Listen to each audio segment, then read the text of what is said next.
ሰላም ጤና ይስጥልን። የላንድ ማርክ ሆምስ ኢትዮጵያ ቤተሰቦች እንደምን አላችሁ? ኢንጂነር አደባባይ ጓዴ ነኝ። ዛሬ የምገኘው በአያት ሪል ስቴት ካዛንቺስ የሚገኘው እጅግ ዘመናዊና ቅንጡ መንደር ላይ ነው ያለሁት። አሁን ላይ በ3 ወራት ውስጥ የሚገርም ፍጥነት በሚገርም የግንባታ ጥራት እየተገነባ ነው የሚገኘው። እንደምታዩት ከጀርባዬ የቤዝመንት ስራ ተጀምሯል። ኦልሬዲ የኮንክሪት የሙሌት ስራ ተጀምሯል። የመጀመሪያው ፌዝ የኮንክሪት ሙሌት ስራ ተጀምሯል። 2 ብሎኮች ተጀምሯል። በዚህኛው ሳይድ ደግሞ በጣም የሚገርም የቁፋሮ ስራ ላይ ነው ያለው። ሁሉም በ220 ሺህ ካሬው ላይ የተንጣለለ ስራ ተጀምሯል። እንግዲህ ይሄ ስራ አሁን ላይ የቁፋሮ ስራ ነው የሚገኘው። እዚህ ሳይት ላይ ምን አለ ካላችሁን ደግሞ ባለ 1 መኝታ 45 ካሬ፣ 55 ካሬ፣ 60 ካሬ፣ ባለ 2 መኝታ የተለያየ የአሬንጅመንት ወይም ደግሞ 80 አማራጭ አላቸው።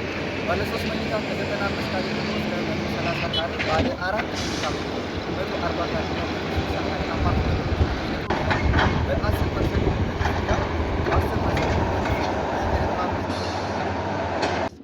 ወለድ የረጅም ጊዜ አከፋፈል አላቸው። አፓርትመንቶቻችን እንግዲህ በ2 ዓመት ውስጥ የምናስረክባቸው እጅግ ዘመናዊ የሆኑ አፓርትመንቶች ናቸው። ለበለጠ ታች በሚገኘው የስልክ ቁጥራችን በመደወል ሙሉ መረጃውን ማግኘት ትችላላችሁ። አመሰግናለሁ።